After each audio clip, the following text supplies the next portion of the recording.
पूरा केस राजवीर शास्त्री के खिलाफ हो गया था। रोहिणी शर्मा ने यह साबित कर दिया था कि उस रात राजवीर शास्त्री ने सुमन को मोलिस करा। जज अपना फैसला भी सुना देते हैं। वह राजवीर शास्त्री को 3 साल की सजा और 50,000 रुपए जुर्माना भरने के लिए कहते हैं। तभी पुष्पा राजवीर शास्त्री को बचाने के लिए एक ऐसे सबूत को ढूंढकर लाती है, कुछ ऐसा करती है जिसे जानने के बाद आप भी हैरान हो जाओगे। क्या है पूरी कहानी, चलिए जानते हैं आज की इस वीडियो में। कहानी की शुरुआत में हम राजवीर शास्त्री को देखते हैं। राजवीर शास्त्री के पास पुष्पा ने एक रिकॉर्डर और एक लेटर पहुंचाया था। राजवीर शास्त्री जैसे ही उस रिकॉर्डिंग को सुनते हैं तो वह काफी इमोशनल हो जाते हैं, क्योंकि पुष्पा जब रिया से बात कर रही थी तो तभी उसने सारी बातें रिकॉर्डिंग कर ली और वही रिकॉर्डिंग राजवीर शास्त्री सुन रहे थे। अब उस रिकॉर्डिंग को सुनने के बाद राजवीर शास्त्री को यह पता लग चुका था कि उनकी बेटी उनसे कितनी नफरत करती है। पुष्पा का लेटर पढ़ने के बाद राजवीर शास्त्री केस लड़ने के लिए तैयार हो जाते हैं। अगले ही पल हम कोर्ट का सीन देखते हैं। यहाँ पर सभी को यह लग रहा था राजवीर शास्त्री अपना केस नहीं लड़ेंगे, बल्कि कोई और ही राजवीर शास्त्री का केस लड़ेगा। तभी सब हैरान हो जाते हैं जब राजवीर शास्त्री एंट्री मारते हैं। राजवीर शास्त्री को देखकर कादम्बरी के साथ साथ राजवीर शास्त्री की पत्नी भी हैरान हो गई थी। इसलिए वह राजवीर शास्त्री को कहती है, मुझे यह यकीन नहीं था कि तुम वापिस आओगे। राजवीर शास्त्री कहते हैं, पहले एक बार मैं यह गलती दोहरा चुका हूं, जिस वजह से मुझे अपनी बेटी से अलग होना पड़ा था, लेकिन अब मैं यह गलती नहीं दोहराऊंगा। तभी वापस जज साहब आ जाते हैं और केस स्टार्ट हो जाता है। राजवीर शास्त्री की पत्नी यानी कि रोहिणी शर्मा जज से इजाजत लेती है और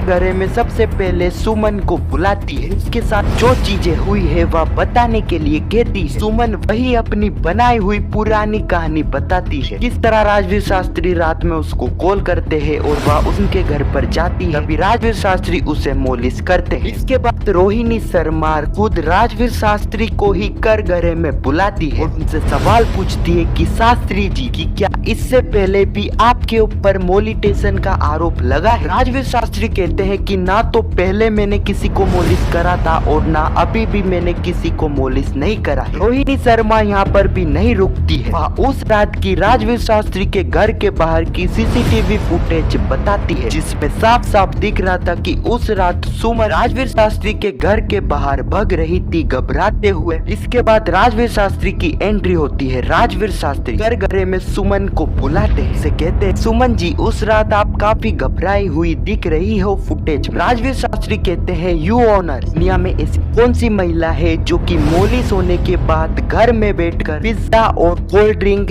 ऑर्डर करती? राजवीर शास्त्री उस रात के बिल को भी जज को बताते हैं। उसी वक्त राजवीर शास्त्री की पत्नी एक चीज को नीचे फेंकती है और कहती है, यू ऑनर, जिस तरह मैंने अभी इस चीज को फेंका तो सभी लोगों के अलग अलग रिएक्शन और जिन जिन महिलाओं के साथ मोलिटेशन होता है उनके अलग अलग रिएक्शन होते हैं और यही चीज सुमन के साथ हुई है। हो सकता है सुमन घबराहट में खाना खाती और इसी खाने को अपना सहारा बनाया। अब राजवीर शास्त्री की पत्नी यानी कि रोहिणी शर्मा यहाँ पर घरे में पुष्पा को बुलाती है। रोहिणी को यह पता नहीं था कि उसका सामना पुष्पा से होने वाला, इसलिए वह पुष्पा को यह कह देती है, ऐसा तो नहीं आपके गुरु यानी कि राजवीर शास्त्री और आपके बीच में कोई चक्कर चल रहा है? पुष्पा यहाँ पर इतना अच्छा जवाब रोहिणी शर्मा को देती है जिससे रोहिणी शर्मा की बोलती ही बंद हो जाती है। इसके बाद रोहिणी शर्मा भटनागर और नैना को घरे में बुलाती है। जैसा कि हमें पता है कि यह दोनों तो राजवीर शास्त्री के खिलाफ ही गवाही देंगे और होता भी कुछ ऐसा ही, जिससे कहीं ना कहीं अभी तक यह केस राजवीर शास्त्री के खिलाफ ही हो रहा था। अब नैना की गवाही के बाद यहाँ पर ब्रेक होता है। अगले ही सीन में हम कादम्बरी को देखते हैं जो कि राजवीर शास्त्री की पत्नी के पास जाती है और उसे एक स्क्रीनशॉट देती है। ये वही स्क्रीनशॉट है जो कि रजत ने कोयल के फोन से लिया था जब किसी ने राजवीर शास्त्री के फोन से कोयल को मैसेज करे। अब यहाँ पर सवाल यह आता है कि कादम्बरी के पास यह स्क्रीनशॉट कहाँ से आया? तभी हमें बताया जाता है कि कादम्बरी जो कि मयूर कोटक से मिलती है, रजत का फादर भी है, पुष्पा का दुश्मन भी, क्योंकि पुष्पा ने पहले इसे स्कूल में से निकलवा दिया। कादम्बरी यहाँ पर कोटक को सारी बातें बताकर कोटक की मदद से वह स्क्रीनशॉट मंगवा लेती है। अगले ही पल हम राजवीर शास्त्री को देखते हैं जो कि रिया को देखकर उसके पास जाते हैं, लेकिन जैसा कि हमें पता है कि रिया जो कि काफी ज्यादा नफरत राजवीर शास्त्री से करती है, इसलिए रिया राजवीर शास्त्री को कह देती है कि वह उनसे कोई रिश्ता नहीं रखती है। सुनते ही राजवीर शास्त्री काफी इमोशनल होते हैं, लेकिन यहाँ पर पुष्पा राजवीर शास्त्री को हिम्मत दिलाती है और इसी के साथ यह खूबसूरत एपिसोड यहीं पर खत्म हो जाता है। अब आने वाले एपिसोड में हम देखेंगे कि रोहिणी शर्मा जो कि कोर्ट में यह साबित कर दे कि राजवीर शास्त्री ने सुमन के साथ मोलिटेशन किया, जिसके बाद जज यह भी फैसला सुना देंगे कि राजवीर शास्त्री को 3 साल की सजा होगी और राजवीर शास्त्री को 50,000 जुर्माना भी भरना होगा। अब दोस्तों यहाँ पर ही मेन कहानी स्टार्ट होगी। अब हर बार की तरह इस बार भी राजवीर शास्त्री केस लड़ने से मना कर देंगे और हार मान लेंगे, लेकिन इस बार भी पुष्पा किसी भी तरह राजवीर शास्त्री को मना लेगी, जो कि मुश्किल तो होने वाला है लेकिन मना लेगी। फिर उसके बाद जी जान लगाकर पुष्पा एक ऐसे सबूत को ढूंढ लेगी जिससे वह राजवीर शास्त्री को बचा सकती है। यह सबूत भटनागर के खिलाफ होने वाला है, यानी कि मास्टरमाइंड के। तो यही कुछ कहानी है जो कि आने वाले एपिसोड में हमें देखने को मिलने वाली है, जो कि काफी इंटरेस्टिंग रहेगी। खैर आपको यह वीडियो कैसी लगी कमेंट में जरूर बताना, और वीडियो पसंद आई तो वीडियो को एक लाइक जरूर करना, और पुष्पा इम्पॉसिबल के आने वाले एपिसोड की ऐसी वीडियो के लिए चैनल को सब्सक्राइब अवश्य करना। जब तक के लिए धन्यवाद।